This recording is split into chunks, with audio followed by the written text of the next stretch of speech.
My parents faked my little sister's funeral. Seriously. Back when I was in college, I was deeply in the closet and hadn't told anyone about my relationship with my boyfriend. My family and boyfriend were my whole world. I had a great bond with my parents and little sister, who was 10 at the time. I never drank or smoked and barely partied. I stayed on top of my classes and maintained a 3.6 GPA.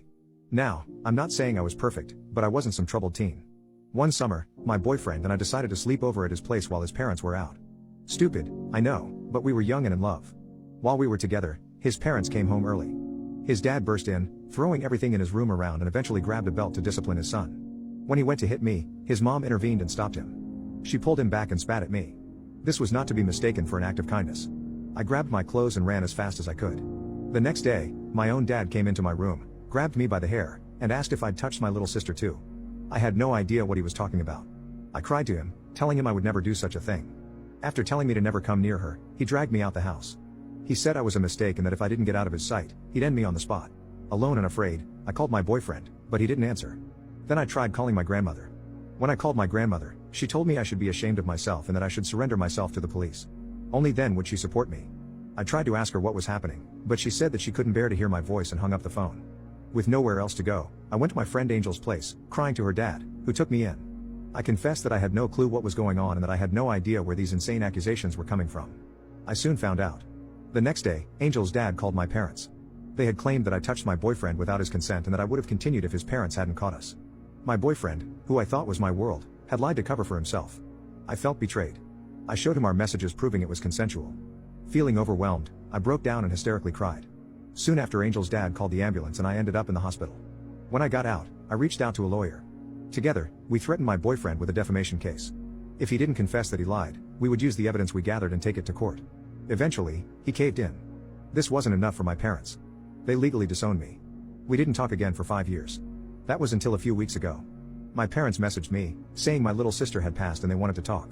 I told them to F off unless they told me what happened and gave me the address for the funeral. They said talk to them or no info. I wanted to say goodbye to my sister. But my parents disgusted me. I had done nothing to deserve what they put me through.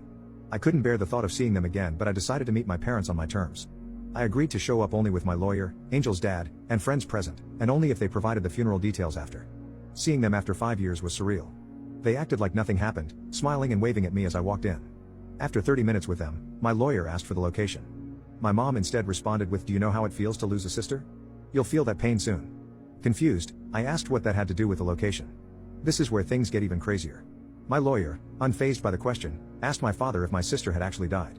He once again tried guilt-tripping me as if to avoid the question. Repeating the question once again, my father admitted that it was all a lie. This had all been an elaborate ruse to trick me into talking to them. The entire time, my sister had been living with one of my relatives. My body suddenly felt very heavy and I couldn't breathe. That's all I remember. I was told that I looked like a ghost, and when my lawyer tried to talk to me, I didn't respond. At that point he decided to end the meeting and I went home. In a desperate attempt, they showed up at my door pleading with me to let them help me. "Help what?" I screamed. "You wanted me out, I left.